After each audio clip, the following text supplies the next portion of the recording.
Thank you so much for taking the time to sit and chat with me. Yeah. Can we just start with what your responsibilities are here at Tendercare? Yeah. So Lindsey Klavitter, and I am the, head of design or lead design. I'm all things design. So I design our mobile app, as well as work on our website and our print collateral and any like physical pieces or digital pieces that get sent out for consumers and now our trusted network. I get to be the one to help bring those to life for people. Amazing. What's your background in design? So I started out, it's kind of funny. I actually kind of self-taught learning Photoshop and Illustrator a long time ago when I used to have a former career in real estate sales and marketing. So I started out by creating like flyers and brochures and postcards for real estate sales. And then, so I taught myself those tools, and then I kind of found myself leaning a bit more and more into that like marketing side of things, and did a little bit of a career pivot about 12 years ago into UX and UI. And then I just kind of found myself working in digital spaces and designing digital experiences for people. And one of my first jobs was working with Cambia Health Solutions, and it was about working on member experiences for insurance. And so helping people when they log into their like Blue Cross Blue Shield experience to help them navigate their healthcare benefits.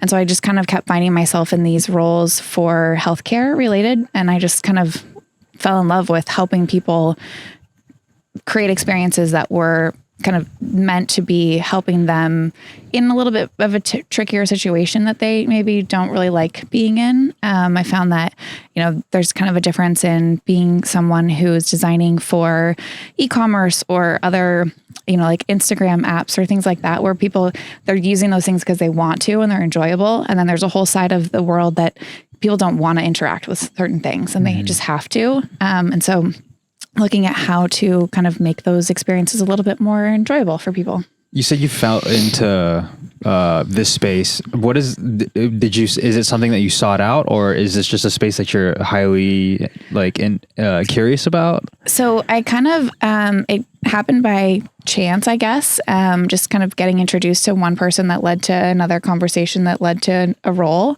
And then the more that I worked in healthcare, just the more that I found meaning in what I was doing. So I kind of then created myself this, like, I'm a mission-driven designer. Like I design for purpose, and I design to help people in those situations that, they're dealing with situations or experiences that are not pleasant. And so I didn't really seek it out.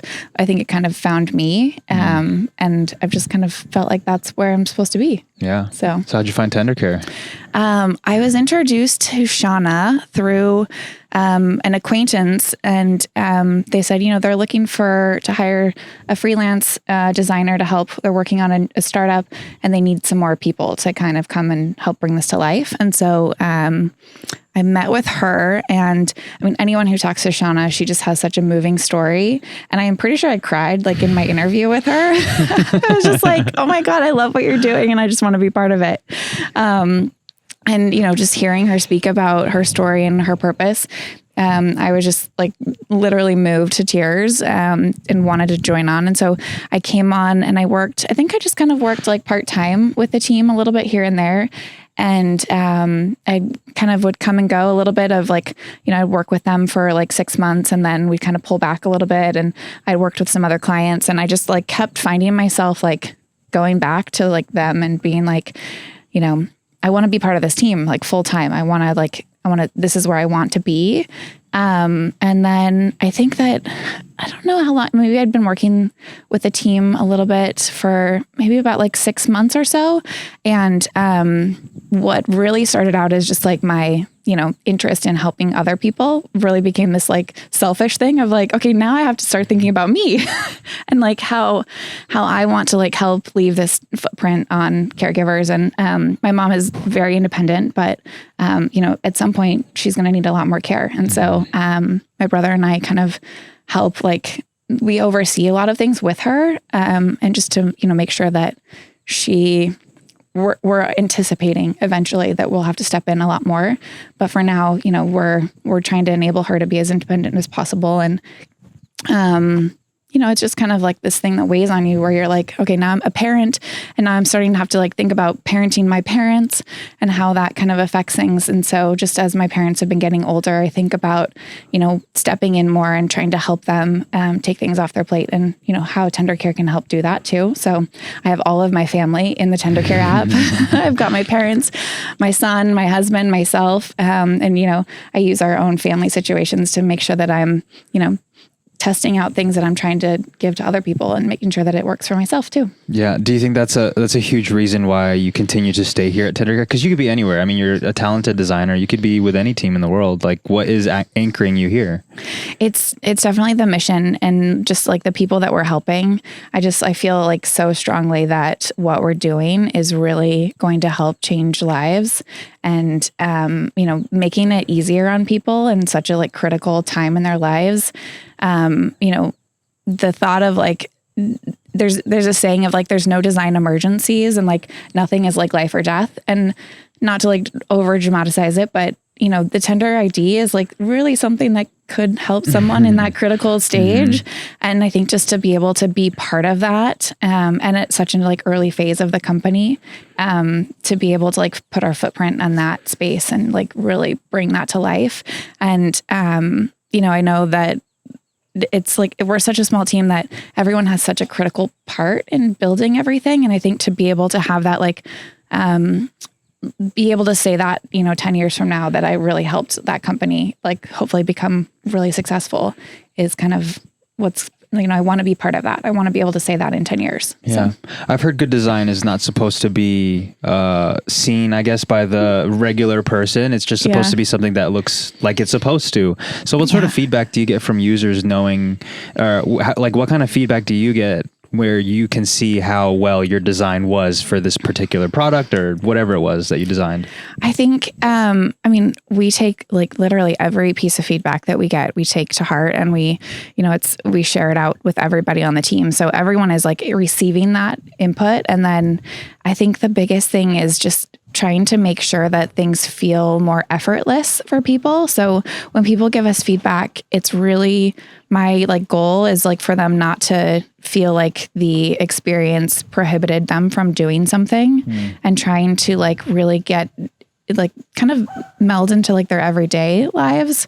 And so I think that when we like are truly designing for people that, you know, need us, that like it's the things that we're not hearing about. So like when they're giving us feedback about other things they want to see, you know, that's awesome. And when they're, instead of like complaining about things that they're interacting with, right? Like, so it's like every complaint that we receive is like, okay, we can improve that. And then every like the request for something new also kind of gives us that feedback that like, okay, we're doing something right. If they want other things, like they're using this and they're making it like part of their lives.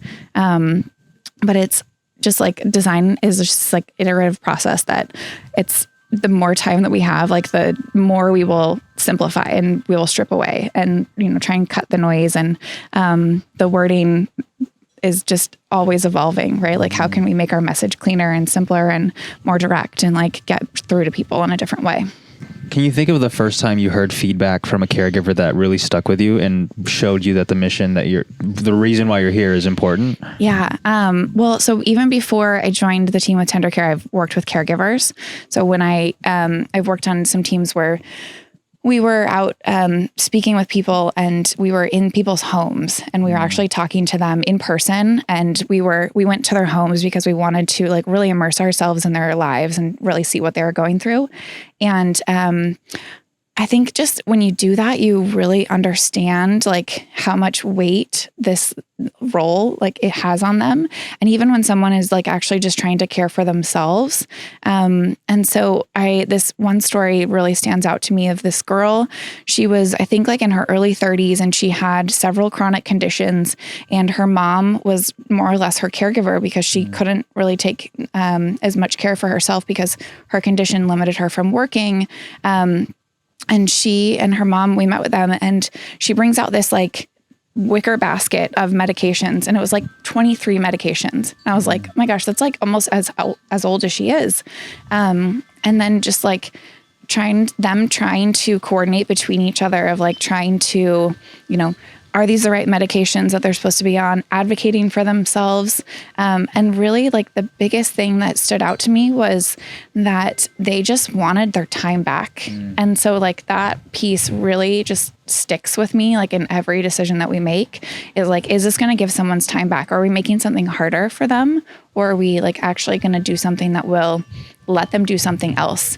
And we've had stories from caregivers where we've asked them to like describe their perfect day and none of them include caregiving responsibilities. And so it's like, okay, what can we do for these people that will like help them do other things that they would prefer to spend their time on? Because it's a lot of time that they don't get back otherwise. I agree. Now that we've introduced the Trusted Network and we're going harder with the Trusted Network, do you think about that in your design process now that we have both sides of the business for caregivers and small businesses? Yeah, I think one of the biggest things that I don't think we've cracked yet, but I want us to focus on as a team is like how we can start to suggest things to people and like learn from them of like, I think understanding when that time of need is, in a perfect world, they would be coming into the app and they'd be saying, hey, I think I need a Trusted Network service. Like, but we know that's not going to happen, at least for a really long time. So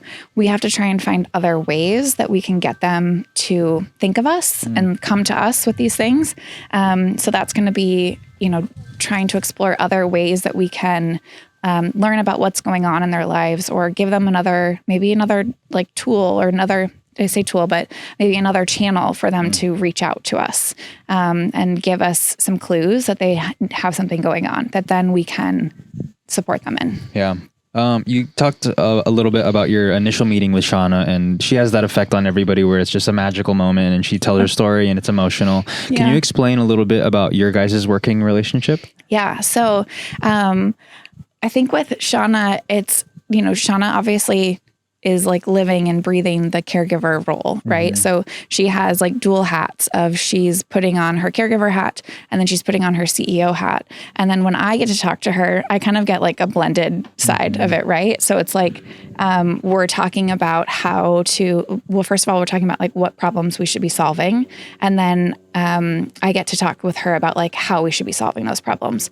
And so sometimes it's, Shauna sketching something out on a piece of paper and being like, okay, now how do we bring this in? And then, working together to try and kind of bring that to life in like digital designs.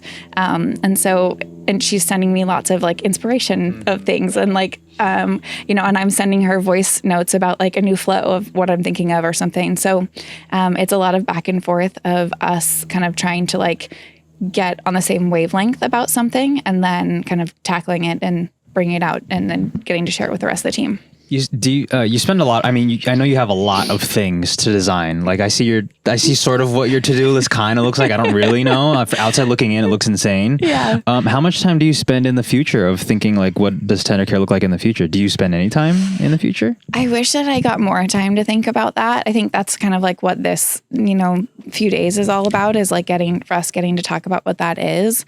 It's a balance because there's so much of clearing off my current to-do list. And then there's like the aspirational things of like, okay, where do we want this to be? What does this feature look like in a year from now? Or like, where do we want to go so that we can kind of start to like crawl towards it? And so I think that, I keep a folder on my computer of like inspiration. So I'm constantly, right now I have probably more screenshots of things than I do of my child, which says a lot, but it's a good healthy balance. But, I'm constantly looking for resources and inspiration to like help bring something later. And so that kind of growing folder is definitely top of mind of like, okay, where can we introduce this? And I think one of the things that I try and do in the like short term is try and bring some of those things that we have talked about of nice to haves for the future and trying to see like where I can fit them in our current work. So not waiting for like the long-term bigger effort and trying to kind of sneak some things in as we go. So good. A couple more questions, Lindsey. If I had to put you on the spot to forecast sort of what the next 12 months would look like for tendercare, what does it look like at the end of it if we get all of this right? For the user, for us, all of it. I think what I would love to see is I would love for tendercare to be the like first place that someone goes when they need a question answered or need help. I would love for people to feel comfortable and feel like empowered and trusted by us to be able to say like whatever the situation is related to caregiving, I know where to turn and I know that I can get reliable help. And whether that is, looking for trusted network services or just, regular answers to certain things, even if it's like, what's mom's list of medications or what's, information that they already know, but they like the burden to actually like retrieve that information just might be too much. So I just want us to be that like true companion and resource for people. And I think the way that we can kind of bring that to life for someone is, a lot of what we've been talking about of like, being able to give our caregivers a tool or way for us to learn what's going on in their lives. So, I would love to just like open up a text thread with caregivers and just be like, just text us, whatever you need. Like it's that like crisis helpline for caregivers. Like tell us everything that's going on. And if we can, we're going to find you the right resources. I would love that. Yeah. That's so good. What gives, if anything at all, what gives you hope that this is going to be the team that's going to accomplish that? Just the like heart of everybody on this team. I think no one is like we're not just like a 9-to-5 team. We're like all in all the time. And I don't think that anyone has ever said like, that's not my job.